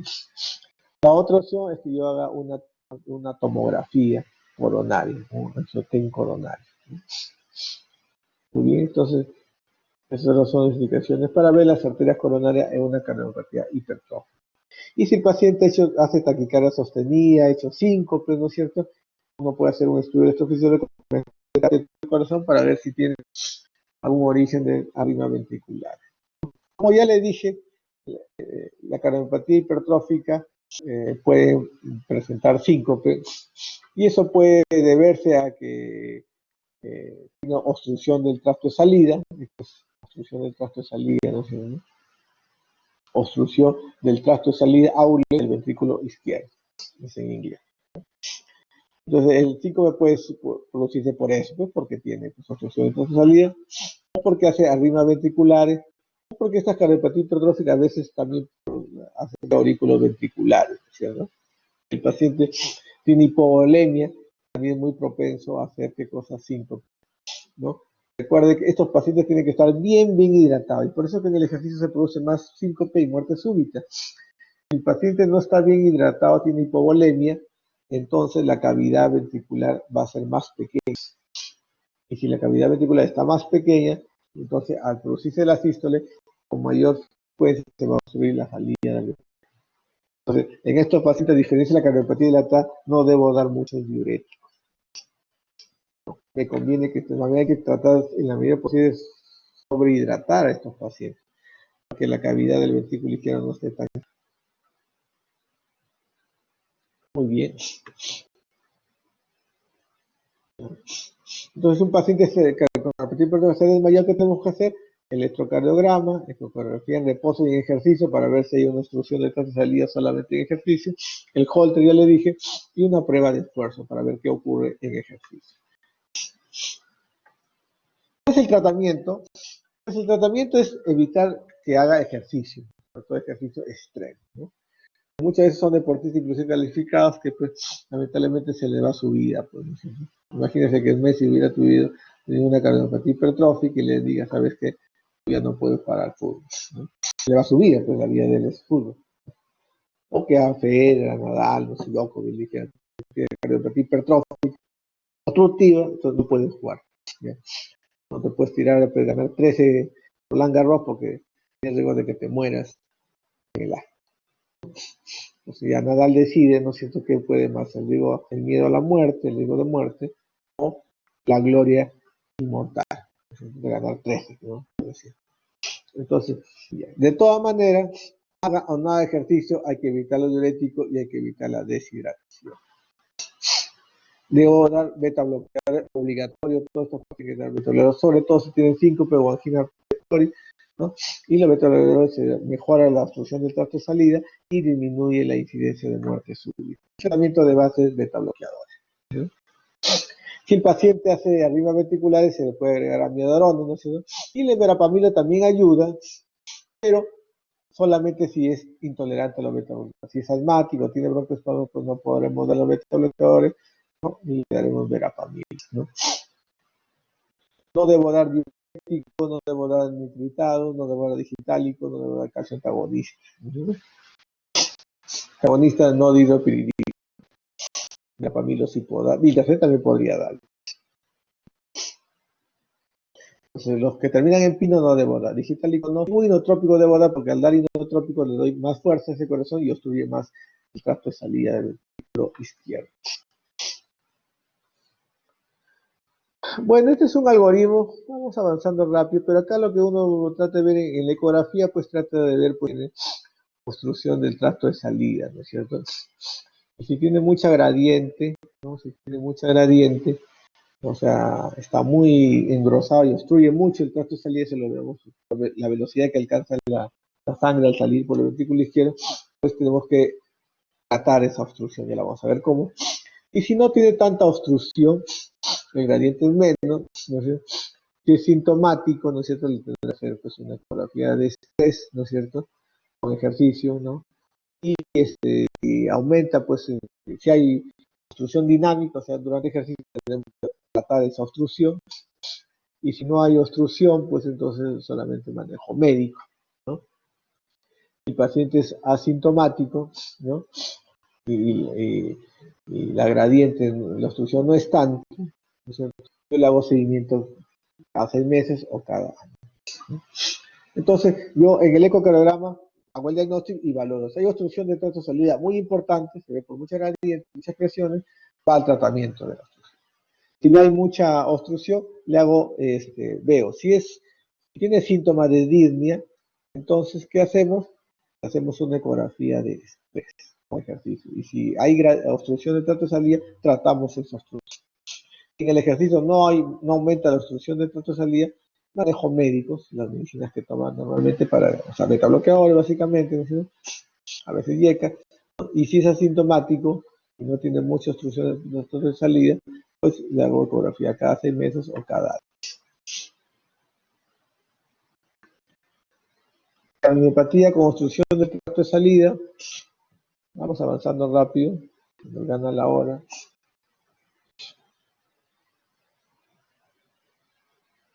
No debo dar digosina, ya sabemos. Fibrilación auricular debo pasarlo a remosinusar en la medida de lo posible, indicación 2A, ¿no? Y debería evitar pues los vasodilatadores, ¿no? Venosos o arteriales, ¿no? Usted ya debe familiarizarse con eso. Cuando usted ya vea 3, ya que está contraindicado, si está en rojo, está contraindicado, lo pone generalmente en amarillo o en naranja, puede ser beneficioso, y cuando vean 1 en romano, verde, se va a recomendar, ¿no? Entonces, dióxido de cloro, 3,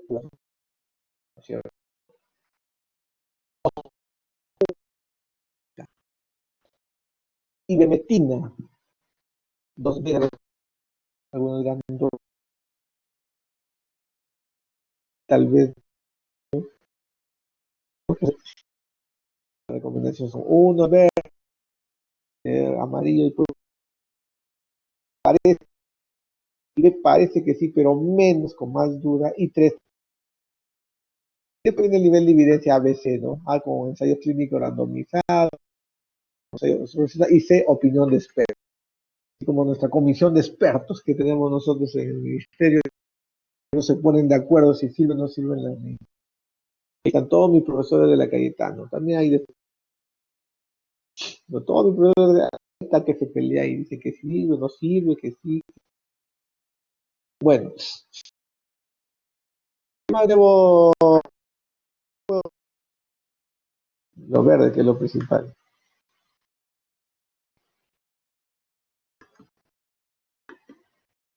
No puedo hacer.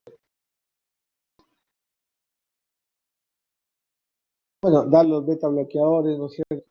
Si el beta bloqueador no funciona o tiene muchos efectos adversos, tiene broncoespasmo, pues daré verapamilo o diltiazem. Otra vez está saliendo la señal. Bueno, entonces eso es el manejo farmacológico. ¿Qué evitar y qué dar? Pero ¿cómo tratamos en sí la obstrucción de salida? Pues ese efecto tenemos que adelgazar. No hay otra manera. Entonces, antiguamente, por retroceder, ¿no? Entonces, ¿qué decía pues que beta bloqueadores al lado, ¿no? Si no tolera el beta bloqueador, verapamil, ¿no? Básicamente eso. Es lo que está con menos. Y las terapias de cómo resecar o cómo disminuir el cesto. Bueno, antiguamente le decíamos al cirujano que entre, corte una lonja del cesto, ¿no? Entonces, va a sacar un pedazo. Una lonja del cesto que era de 30, pues lo disminuye a 15, y entonces ya no obstruir el trato de salida izquierdo, ¿no? Y ahora los cardiólogos, pues, estamos eliminados en eliminar la especialidad de cirugía cardiovascular, ¿no? Ya no queremos que los pacientes entren a abrirse el pecho. Ustedes saben que para hacer un bypass, cambiar una válvula o resecar el cesto intraventricular en una cardiopatia hipertrófica, pues muchas veces, la gran mayoría de veces, cirujano tiene que cortar el esternón, como los políticos que se ven en el mercado, ¿no es cierto? Y trabajar, ¿no? Y obviamente con los alambres. Los cardiólogos ahora tratan de hacer todo esto a través de catéteres. Meten cosas, meten catéteres, se llaman catéteres por las arterias.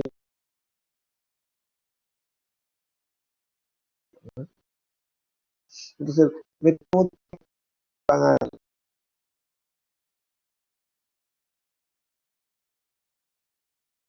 entran a la corona, con un catéter va hasta el cerebro,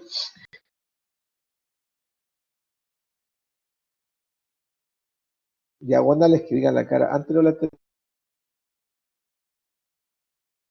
llegan acá, y lo que hacen acá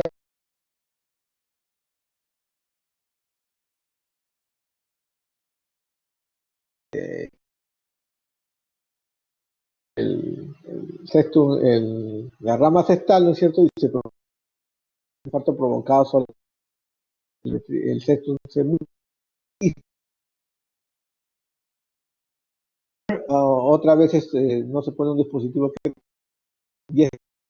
el alcohol puede sacar trombosis y obstruye la arteria. Uno puede hacer una cestosplastía cortando el cesto, o puede hacer una ablación con alcohol o con algún dispositivo que tapa. Si el paciente tiene falla cardíaca, pues se maneja como cualquier falla cardíaca. Y que eso, precaución con los diuréticos. Precaución con los diuréticos. La diferencia cardiopatítica. Y algunos pacientes deben ir a trasplante cardíaco. Vamos rápido. La angina, ¿cómo la manejo? Con los beta bloqueadores, ¿no? O calcio antagonistas si se no tolera los beta bloqueadores, ¿no? Uno puede dar isorbide, eso sí, puede dar isorbide, ¿no? Pero sobre todo si no tiene obstrucción del tracto de salida. Si tiene obstrucción del tracto de salida, mejor no, no dar, ¿no? Por eso la indicación es 2B a diferencia del 2A, ¿sí? Eso para manejo de la angina es una cardiopatía. Bueno, ya dije que puede haber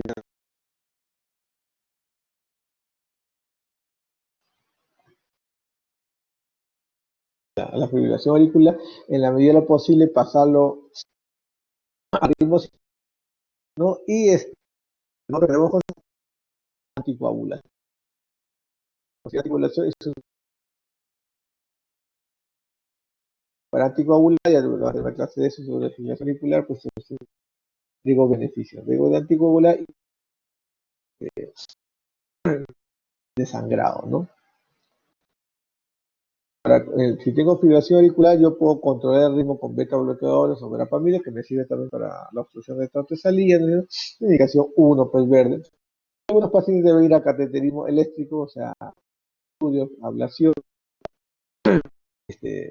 abolir la fibrilación auricular y que pase a ritmo sinusal.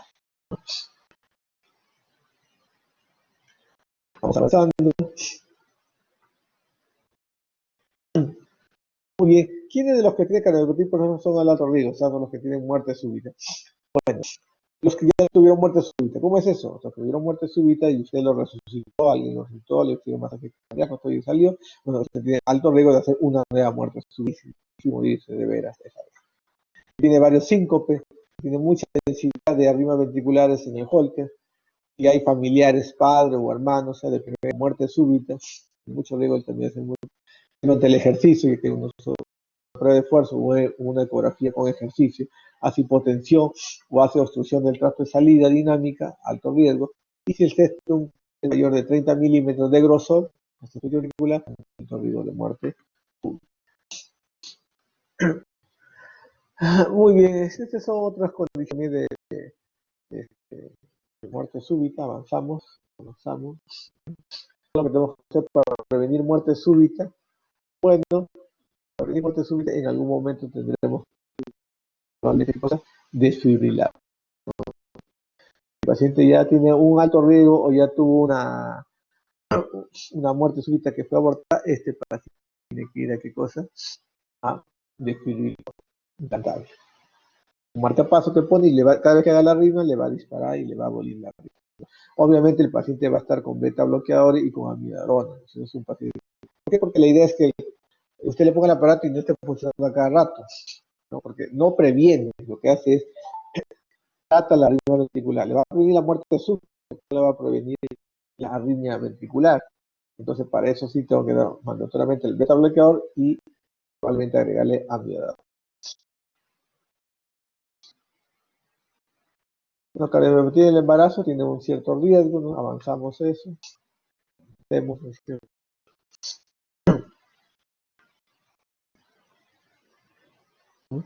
Y todo esto es toda una serie de indicaciones, ¿no es cierto? Recomendaciones que se debe dar al paciente que tiene cardiopatía. Hemos visto que muchos de ellos son asintomáticos, ¿no?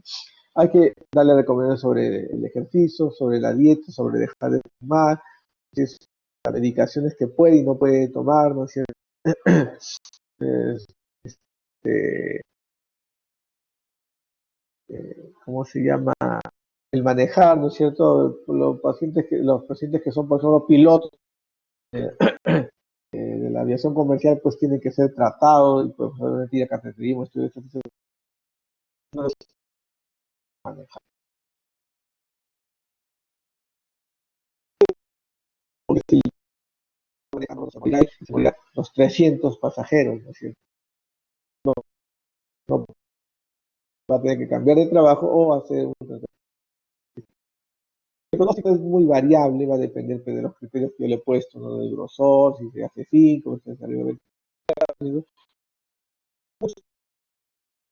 hace muerte súbita, ¿no?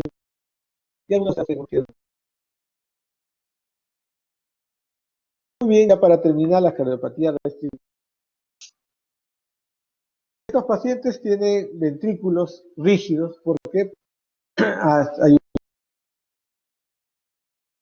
infiltración amiloide, proteína, ¿no?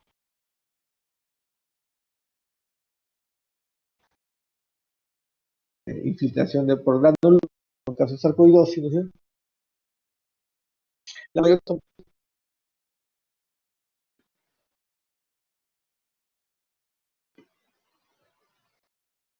es la menos común, una de las que tiene peor pronóstico, es la menos común de todas las cardiopatías, ¿no? Es mucho menos común.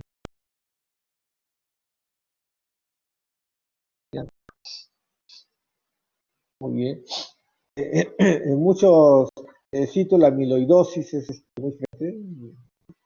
En realidad también hemos visto eso, ¿no? La amiloidosis es la causa principal más común de cardiopatía restrictiva.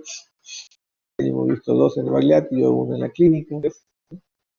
Pero cada vez sabemos más de esta enfermedad y cada vez la buscamos más, ¿no es cierto? En algunas zonas hay endémica la fibrosis endomiocárdica y algunos consideran como una cierta enfermedad tropical, entre comillas. La restricción, ¿no es cierto?, puede ser simétrica, o sea, ventrículo derecho e izquierdo, o más relacionada al ventrículo izquierdo, o más relacionada al ventrículo derecho, ¿no? Y igual también, la cardiopatía restrictiva muchas veces son infiltrativas, como dije, pero también no infiltrativas, ¿no es cierto? Una cardiopatía diabética, esclerodermia, ¿no es cierto? Hay una infiltración por depósito, cromatosis por fierro, glucógeno, ¿no es cierto? Y las altera tanto el endocardio como el miocardio, ¿no? Ahí tenemos síndrome hipereosílico, síndrome carcinoide, ¿no? Etcétera, etcétera. Causa mucho menos común, ¿no? Esto es lo más común: amiloidosis, hipereosinofílico, síndrome hipereosílico, radiación, hemocromatosis, depósito por glucógeno, esclerodermia o un corazón trasplantado. El problema es disfunción diastólica, no se llena bien el ventrículo izquierdo, ¿no es cierto? Por lo tanto hay una intolerancia al ejercicio, va a haber falla como si hubiera falla derecha, ¿no? Porque se de llenado, infiltración yugular, asitis, megalia, edema, ¿no es cierto? Los signos de Kumaur que se ven en las cardiopatías restrictivas o en las pericarditis constrictivas, ¿no? Y puede haber tercer ruido o cuarto ruido, ¿no es cierto? Ya sabemos por qué, ¿no es cierto? ¿Qué vemos en el electrocardiograma? ¿Cuál es la característica? Las paredes del ventrículo están infiltradas. Entonces hay una leve hipertrofia, no como en la cardiopatía hipofísica, pero sí hay una leve hipertrofia. Sin embargo, a pesar que hay hipertrofia, los complejos QRS son de bajo voltaje. Si usted se da cuenta, el complejo QRS acá, en todos, es de bajo voltaje. ¿Cuándo decimos que es de bajo voltaje? Cuando las derivadas estándar 1, 2, 3, ABR, BLF, no llega a un cuadrado grande de amplitud, o sea, de altura o de profundidad, de menos de 5 milímetros. Un complejo QRS es pequeño. Entonces, usted hace el ecocardiograma y lo ve hipertrofia y ve el electro, y está bien, más bien no tiene signo de hipertrofia. Cardiopatía. Muchas veces hacen fibrilación auricular, ¿no es cierto? Como las 3 cardiopatías que ustedes tipo nos llevan, y acá tenemos una cardiopatía, ¿no? Fibrilación auricular, ¿no? Con complejos QRS de bajo voltaje, fíjense, bien chiquititos los QRS, ¿no? Sin embargo, en el ecocardiograma hay una ligera, una leve a moderada hipertrofia. Como hay alteración del llenado, yo voy a tener, esta es la cardiopatía donde más se dilatan las aurículas, tanto aurícula derecha como aurícula izquierda, ¿no? Y como hay una alteración del llenado, y hay una gran y hay una leve hipertrofia, pues puede haber insuficiencia mitral, insuficiencia respiratoria, pero son leves. Lo importante acá es que hay una gran, voy a tener unos ventrículos pequeños y unas grandes aurículas. Ventrículos pequeños y grandes aurículas. Acá están los 3 tipos que le decía. Una restricción básicamente del ventrículo izquierdo, la restrictiva básicamente del ventrículo derecho y la restrictiva ventrículo izquierdo y ventrículo derecho. Donde sea la restricción, donde más se dilatan las aurículas. En este caso la aurícula derecha se dilata más, la aurícula izquierda, etcétera, etcétera. En el ecocardiograma de hipertrofia, se dan cuenta, no como en la cardiopatía hipertrófica, ¿no? Pero ahí, fíjense, las aurículas son dilatadas. Se dan cuenta acá, fíjense, aurícula derecha es todo esto, y el ventrículo izquierdo es más pequeño, ventrículo izquierdo es esto, aurícula izquierda, y acá está la mitad, es todo, es más grande, ¿no? Muy bien, bien grande, ¿no? Este tipo es de una fibrosis endomiocárdica, ¿no es cierto?, donde hay una gran infiltración en la punta del ventrículo izquierdo. Cada enfermedad puede tener su peculiaridad, ¿no es cierto? Por ejemplo, el amiloide altera mucho, infiltra mucho el septum interventricular. La fibrosis endomiocárdica, la punta, por decir. No hay nada. Estamos acabando, disculpen la maratón, vamos. No me da la señal. Entonces, ¿cuál es la clínica? La clínica es de restricción al llenado. Esto es importante porque cuando ustedes hagan enfermedad del pericardio, van a hablar de pericarditis. Y la pericarditis constructiva también tiene un patrón restrictivo, una restricción al llenado ventricular, ¿no? Entonces, es importante diferenciar una cardiopatía restrictiva de una pericarditis constrictiva. ¿Me están escuchando? Hola. Claro. Bien. ¿Por qué la importancia? Una pericarditis constrictiva ya la van a ver, hay una alteración al llenado ventricular, puede matar al paciente, pero usted lo va a salvar, lo va a curar operándolo. Saca el pericardio y se acabó la pericarditis constrictiva. Una cardiopatía restrictiva no hay cura, es tratamiento, además algunos podrán ir a trasplante, el pronóstico es muy, muy malo. En una pericarditis constrictiva sí se puede curar con una operación.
Ya, hola.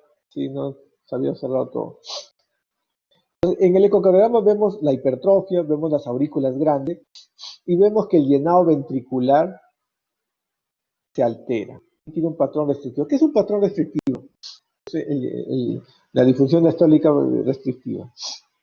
Voy a ver, esta es una imagen del llenado del ventrículo izquierdo, de la velocidad de llenado. Ustedes saben que la diástole consiste de llenado rápido, que sería esto, llenado lento, que no se ve en onda, y la contracción auricular. Lo normal es así, llenado rápido, llenado lento, que no hay onda, y contracción auricular. E y A. Cada aurícula es de early, de temprano, llenado rápido. Eso es lo normal que se ve. Pero un fenómeno, una alteración del llenado ventricular por restricción, por pared rígida, va a tener la A bien, pero la onda es bien, pero la onda A de baja velocidad. Estos son velocidades bien chiquititas. ¿Por qué? Porque todo lo que se llena el ventrículo izquierdo es a través del llenado rápido. Como es no distensible, rápidamente las presiones en el ventrículo izquierdo suben, aumentan hasta la presión en la aurícula izquierda y la aurícula izquierda ya no se llena. La presión auricular no es muy efectiva, es muy poca. Este es un patrón restrictivo. Muy bien. Nos ayuda a hacer una resonancia, ¿no es cierto? Para ver realce cardíaco, para ver las grandes aurículas, ¿no? Fíjense, esta grande aurícula, grandes aurículas y los ventrículos más pequeños, ¿no? Esta tremenda aurícula, ¿no? Aurícula derecha, aurícula izquierda y unos ventrículos más pequeños, ¿no? Acá más bien el problema es en la punta, más parece una fibrilación miocárdica, ¿no? Un tipo de cardiopatía restrictiva, ¿no? Y como les decía, pues entonces, con la ecografía, con la resonancia magnética, igual que tenemos, yo voy a diferenciar la cardiopatía restrictiva versus la cardiopatía constrictiva. Estos se van a morir casi todos, estos si lo operan, se salvan casi todos. Una gran diferencia. La pericarditis constrictiva también, ustedes saben que la pericarditis está tan engrosado que no deja distender el ventrículo izquierdo y el ventrículo derecho. Entonces, viene a llenar rápidamente llena la sangre, pero rápidamente aumenta la presión dentro del ventrículo izquierdo porque no está distendido. Y por lo tanto, ya no hay más un buen llenado en la fase final de la diástole. Entonces, una onda de bien, pero una onda bastante pequeña. Igual que en la cardiopatía restrictiva, igual se ve en la pericarditis constrictiva. Pero ¿cuál es la diferencia? La diferencia son dos. En el ecocardiograma vemos la cardiopatía. Esta es una pericarditis constrictiva. En la pericarditis constrictiva, las aurículas no están tan dilatadas como en la cardiopatía hipertrófica, en la cardiopatía restrictiva. La cardiopatía restrictiva eleva mucho el volumen de las aurículas. La pericarditis constrictiva casi nada, casi son aurículas de tamaño normal o muy leve aumentadas. Y lo otro, como yo tengo un pericardio que está envolviendo a los dos ventrículos, el ventrículo derecho y el ventrículo izquierdo, va a haber variación en el llenado del ventrículo izquierdo y derecho en inspiración y expiración. En inspiración aumenta la entrada de sangre al tórax, por lo tanto se llena más el ventrículo derecho. Voy a tener un patrón restrictivo, una E alta con una A bien chiquita, pero en inspiración a esta velocidad y en expiración, no, y la válvula mitral más bien en inspiración se vuelve chiquita, las ondas. ¿Por qué? Porque como esto está restringido como una armadura, esto se llena el ventrículo derecho y empuja al ventrículo izquierdo. Y el ventrículo izquierdo se llena menos en inspiración. En expiración ocurre lo contrario. El llenado en el ventrículo derecho se altera más chiquito, y mejora el llenado del ventrículo izquierdo. Esta diferenciación entre inspiración y expiración, entre el llenado del ventrículo derecho y el ventrículo izquierdo, se ve en pericarditis constrictiva, no se ve en la cardiopatía restrictiva. Entonces, básicamente para que sepan eso, ¿no? Ya un ecocardiografista ya sabe, le dice, este parece que tiene una restricción, tiene ascitis, anasar, hepatomegalia, todo eso. El ecocardiografista tiene que estar en obligación de descartar cardiopatía restrictiva o pericarditis constrictiva. Igualito, la resonancia también me sirve en pericarditis constrictiva, ¿no? Porque voy a ver un pericardio engrosado, ¿no? Un pericardio engrosado. van a tener su clase de pericardita y van a ver de repente ejemplos de pericarditis constructiva, ¿no? El tratamiento no es bueno, no da buenos resultados, el pronóstico realmente es sombrío, ¿no es cierto? Y se trata pues de una insuficiencia cardíaca con fracción de eyección normal al inicio, que después ya pasa a una fase de disfunción sistólica también. Inicialmente disfunción diastólica y después con el tiempo disfunción diastólica. Estos pacientes generalmente van a tener fibrilación auricular, generalmente van a tener aurícula grande, entonces deben ser anticoagulados, ¿no? Y bueno, el manejo en general pues es calcio antagonista, no digliopiridínicos, o sea, beta bloqueadores, IECA, ARA2 es la base, ¿no? Y si no tolera beta bloqueadores, verapamil, diltiazem, ¿no? Diuréticos, utilizan más diuréticos, no hay que ser tan temerosos que como en la cardiopatía hipertrófica, ¿no es cierto? Y bueno, algunas consideraciones: si tiene sarcoidosis se utiliza corticoide, a veces hidroxicloroquina, ¿no es cierto? Si tiene fibrosis endomiocárdica, ¿no es cierto? Algunas corticoides también, ¿no es cierto? Y esa amiloidosis, como hace bastante arritmia, a veces le vamos a dar. Pero en general estos pacientes hay que definir si vale la pena o no ir a trasplante cardíaco porque su mortalidad es bastante alta. Muy bien, doctores, esta fue la última transparencia. Hemos tenido una visión panorámica de los 3 tipos de cardiomiopatías, ¿no es cierto? Cada uno tiene su ¿cómo se llama? Su explicación fisiopatológica, su disfunción, su alteración en el eco, etcétera, etcétera, ¿no? La clase, no sé si está grabada acá, no sé si la pueden ver, ¿no? En todo caso, ya ahorita me pongo a mandar las 2 clases de cursivo y este curso al delegado, ¿no es cierto? El doctor Josian, y para que él le distribuya pues, a todos. ¿Alguna pregunta, alguna duda?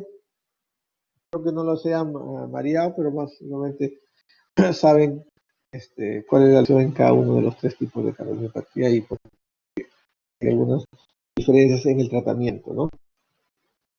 Una pregunta, doctores, antes que nos corte de la universidad. Vamos a hacer 4:40. ¿Nada? ¿Seguro? Muy bien. Conmigo la práctica sería el día jueves, el seminario. Va a ser el día jueves, vamos a terminar lo que es hipertensión arterial y hacer la primera parte de insuficiencia cardíaca. Todos deben tener el seminario, ¿no? El seminario, todos tienen que distribuirse para que todos lo lean, todos vean los casos clínicos. Obviamente cada pregunta es la responsabilidad principal, pero todos deben ser distribuidos los casos clínicos y las preguntas. Probablemente el día jueves hagamos la mitad solamente insuficiencia cardíaca y el día viernes haremos ecocardiografía, algo de angiotensión, algo de resonancia, cosas básicas, ¿no es cierto? A ver, todo lo que son imágenes en cardiología. Bien, doctores, muchas gracias. Nos vemos el día jueves.